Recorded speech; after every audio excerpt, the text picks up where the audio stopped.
Hey, it's Junior with Keystone RV, Teach Me RV Learning Series. I wanted to start this video off in front of one of our biggest fans. Thank you for everything you do on these hot days. Hey guys, Junior with Keystone RV, awkwardly close to this camera at this point.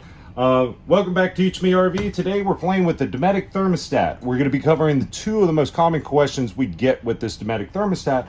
A lot of people think something's wrong. Nothing's wrong. We just need to do a little education. That's what we do here on Teach Me RV.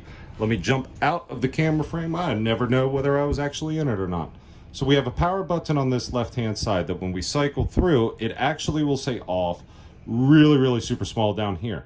Now you'll know whether the system's got power or not by whether this screen turns on.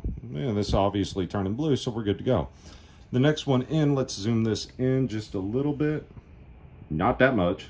There we go, that's nice. Pitch this camera over to here. Let's tighten everything back down so we don't wobble it too much. Sorry for the shaking, guys. All right. So we have the power button on the left-hand side, and this first screen lets me select whether we want high, low, or auto. Now this is talking about fan speed. If we want just a cycling fan and no AC compressor running, we can select high or low. Now when you go to the next screen, which will have a snowflake in the bottom corner here, this is going to be running on AC. This is the AC compressor kicking on. This is the temperature that we're going to set the thermostat at, and we can see that we have it on high. Now if we left it on auto, what will happen is once it reaches temperature, it'll shut down everything. No compressor, no cycling fan. If we leave it on high, once it reaches temperature, you'll hear a click. That's the compressor kicking off, but then the cycling fan will continue to run. Now where this first problem comes up, this education issue, and I apologize for bouncing on that, all right, is when we move over to furnace and we still have it set to high or low. Now, if you haven't watched our other video on how to make your AC work better, I'll link that in the description down below. Be sure to like and subscribe to both videos, but we only want to run our AC on high or auto. Well, if you have the fan speed set at high when you're on furnace, the problem is you're telling that fan in the ceiling to run on high. So it is going to do just that. Now, let's jump back here.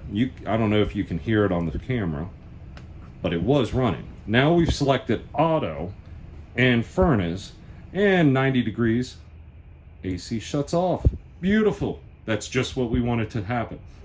Now, I told you the next common problem we get, I'd share at the end, and this is it. Make sure you hit like and subscribe before I do this.